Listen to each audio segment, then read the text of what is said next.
Hello, boys and girls, women and men, and goons and ghouls. Today's video is gonna be a little creepy. So if you're scary, turn on your night lights, grab you some hot tea, and go ahead and get you a little blanket. Because today we're gonna get into the nitty gritty about the all-time favorite folklore that people love to talk about, zombies. So to familiarize you all with zombies, I'm pretty sure you've seen them on modern games such as Call of Duty Zombie Edition. You have The Walking Dead.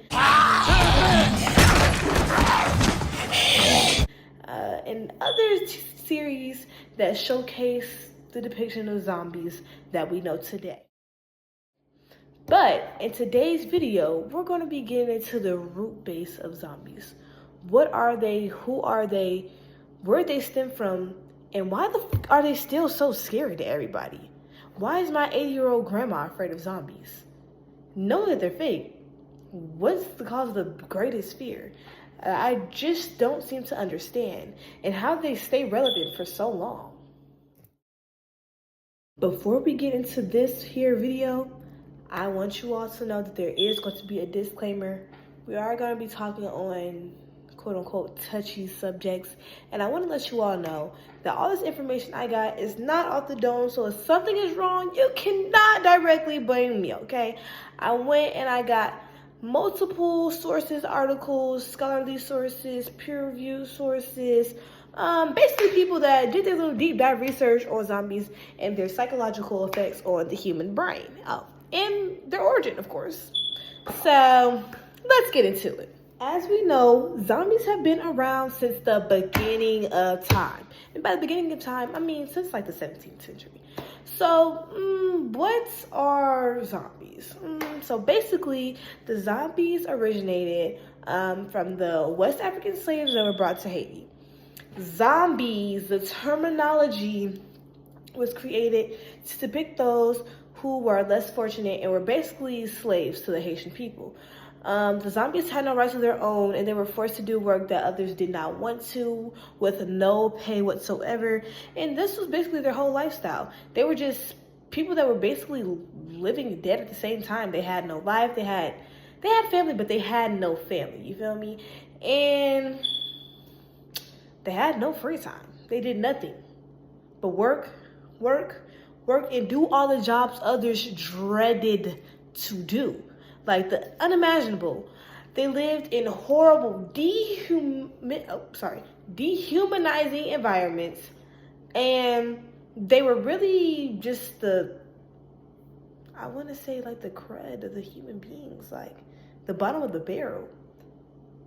These very conditions are what caused zombies to represent the horrific plight of slavery before the Western nation misconstrued and mixed up the whole concept of zombies themselves. Basically, the ones we know today was just a product of Westernization, as anything else that was misconstrued in the whole world, right? And for those who don't know what Westernization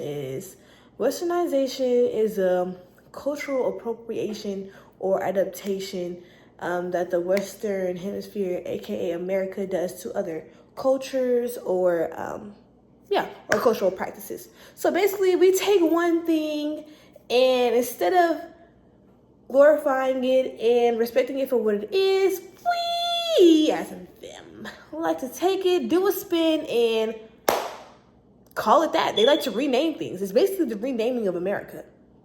They don't have the people keep their actual meanings, and they like to switch things up, get a little mixy, and boom, come out with a whole new product with the same name. Now let's get into the American takeover. As America began to rename, remodel, and reform the whole identity of zombies, they began to introduce topics such as Nazis. And if you don't know what a Nazi is, Hitler. One that has total hatred towards Jews, thinks they're not worthy of being a person in life, and they support torture. But yeah, they began to implement Nazis, aliens, and just all types of crazy things that just totally revamped zombies as it is. Like, that had nothing to do with being a slave. They began to give it a more evil connotation, and that was not on the beginning. All right, now for the topic of glorification of illness and modern day effects, we're going to be talking about modern day effects, but we're going to go back a little bit. So it's not as modern as you think. This is when the evil aspect of zombies went from evil to evil-er to evil-is to just bad. So over time, as time progressed, there was a belief that there was a Haitian voodooist by the name of Bokors or Bokors, I don't know, Bokors. But they believed that he could turn people into zombies, and not only just the zombie slaves. No, he was actually affecting these people's health for the worse, not the better, of course. If you're a zombie, why would he give you good health?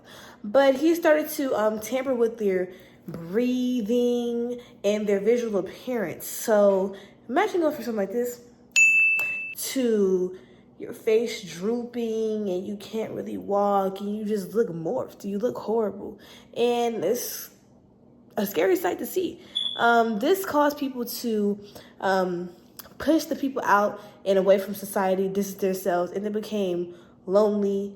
And this started messing them up psychologically. So this era is when the actual topic of decay came into play, and you started to see zombies as they are seen on modern day television. They took zombies to a whole different level. So now, knowing that, modern day society, your aesthetic, your appearance, your health are all top tier things that you need to take care of. Although in real life, that is something that you need to make sure that you're good with your health and making sure you look up to par, not looking a mess. But this is what took the toll to the zombies, totally. This is why people started depicting them as creatures rather than human beings. Literally creatures that are unthought of and are horrifying to see. And since we live in a world of media, the new version of zombies definitely horrifying. Like, imagine, with beauty standards so high, where do you think the zombies let us think? This made the ideology of turning into a decaying, ill, zombified human being more terrifying than not. Now let's take a little deep dive into the fear aspect. Many possess the fear of zombies due to their fear of sickness and epidemics, real life, real world stuff.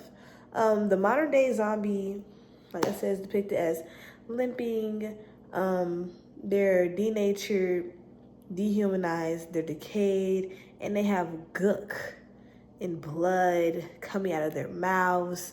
Their teeth is missing, their limbs are missing, and some of them have the speed of Usain Bolt, which is even more terrifying.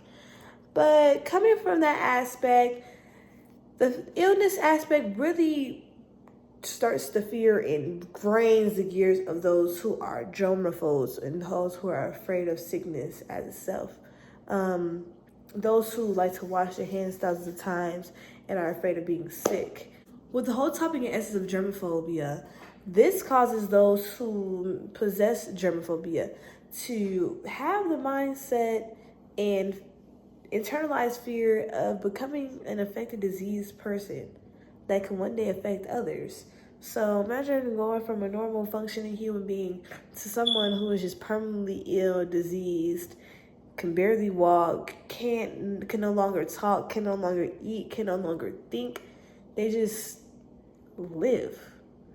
Okay, so the most relevant zombies updated from between the blurred lines of rapid humans and the traditional zombies that we see. These type of zombies are zombies that you usually see in the games. The ones that are usually chasing humans or crawling.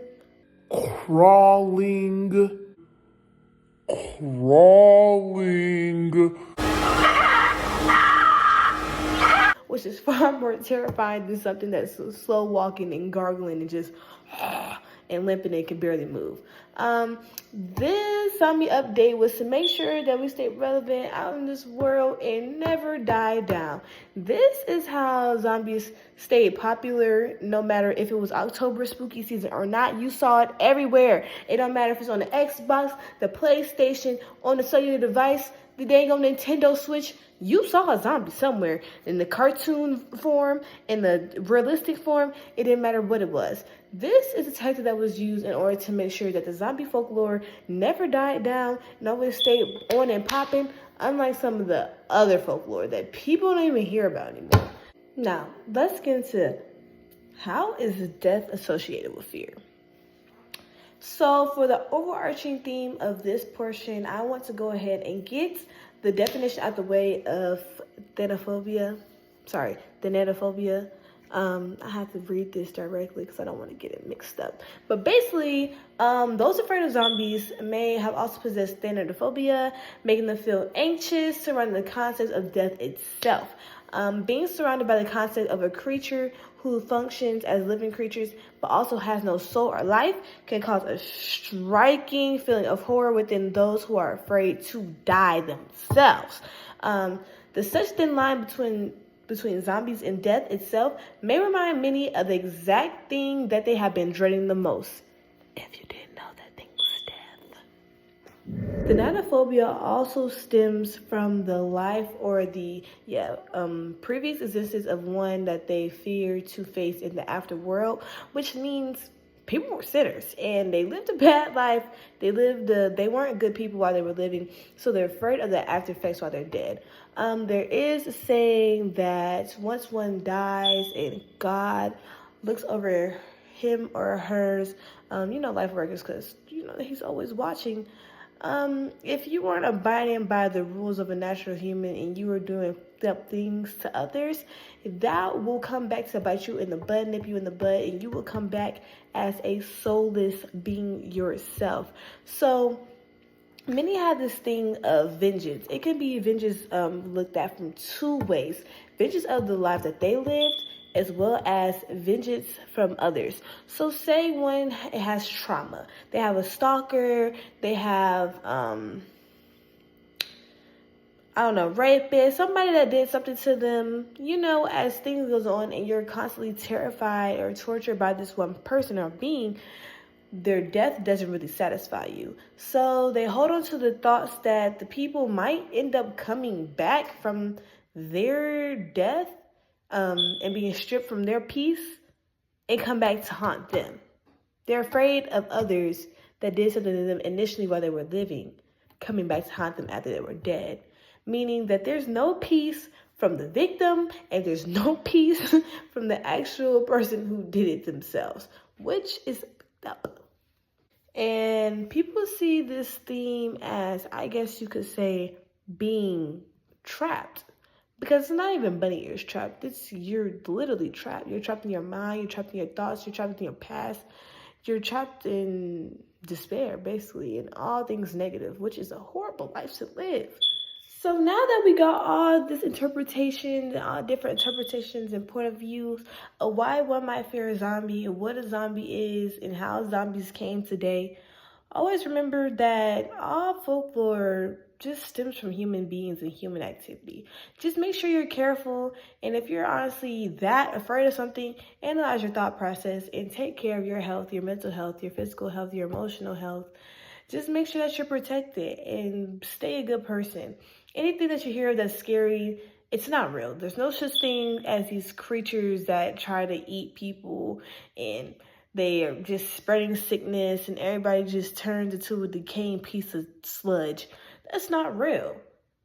They all stem from people.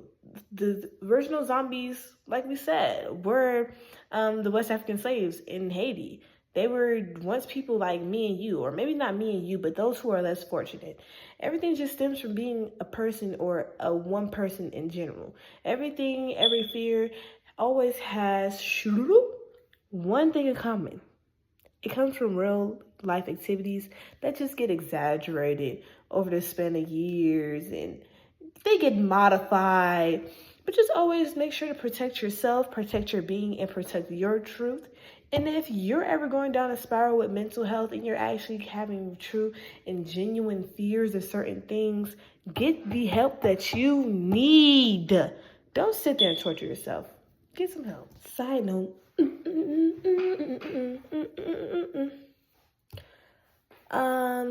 Folklore. That's what we're going to talk about.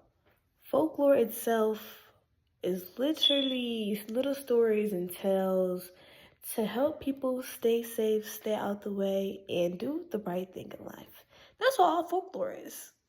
Do the right thing. It's not real. Well, some of them might be based off of true stories, so stay dangerous, stay alert.